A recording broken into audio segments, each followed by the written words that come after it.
Gelasius II.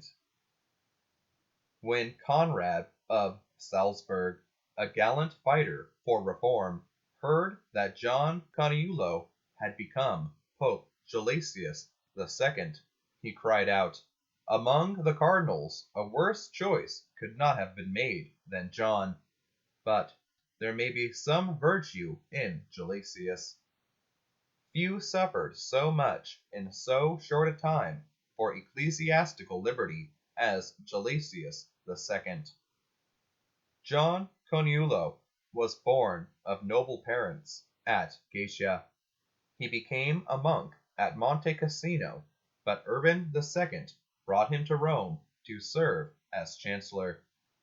Urban wished to improve the style of papal documents, and it was for this that he called on John. John did much to improve the style of papal documents. He served Urban and Paschal loyally. Indeed, it was his unswerving loyalty to Paschal II in his time of trial that had aroused the suspicion of the more extreme reformers. When Paschal died, Rome was torn between papal and imperial factions. The cardinals managed to meet in a monastery, and there they elected John of Caniulo. He accepted and was called Gelasius II. His initiation into the papacy was rude. A nobleman named Cencius Frangipani broke into the monastery, grabbed Gelasius by the throat, threw him to the ground, and actually kicked the old man with his spurred feet. Then he dragged him off by the hair and threw him into a dungeon. The Romans, infuriated, went right after the ruffian, and soon secured the Pope's release. This brutal act was seemingly a sideshow to the main struggle with Henry V over lay investiture. Henry, as soon as he learned of the election, hurried to Rome to put pressure on the new pope. Gelasius quickly showed his mettle. He fled and took a ship downriver to Porto.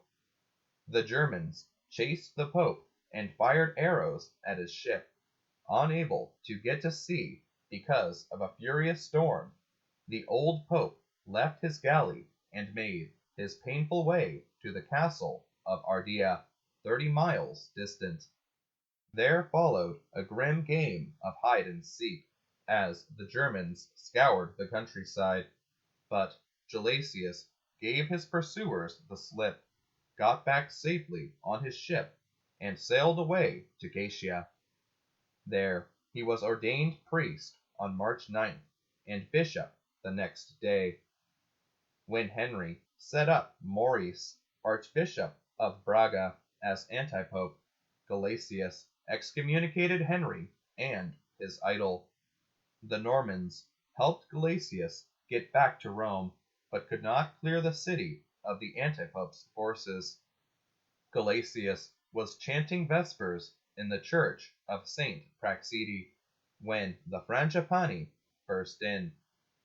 The old pope managed to get on a horse and fly. He was found by his friends in a field outside the city.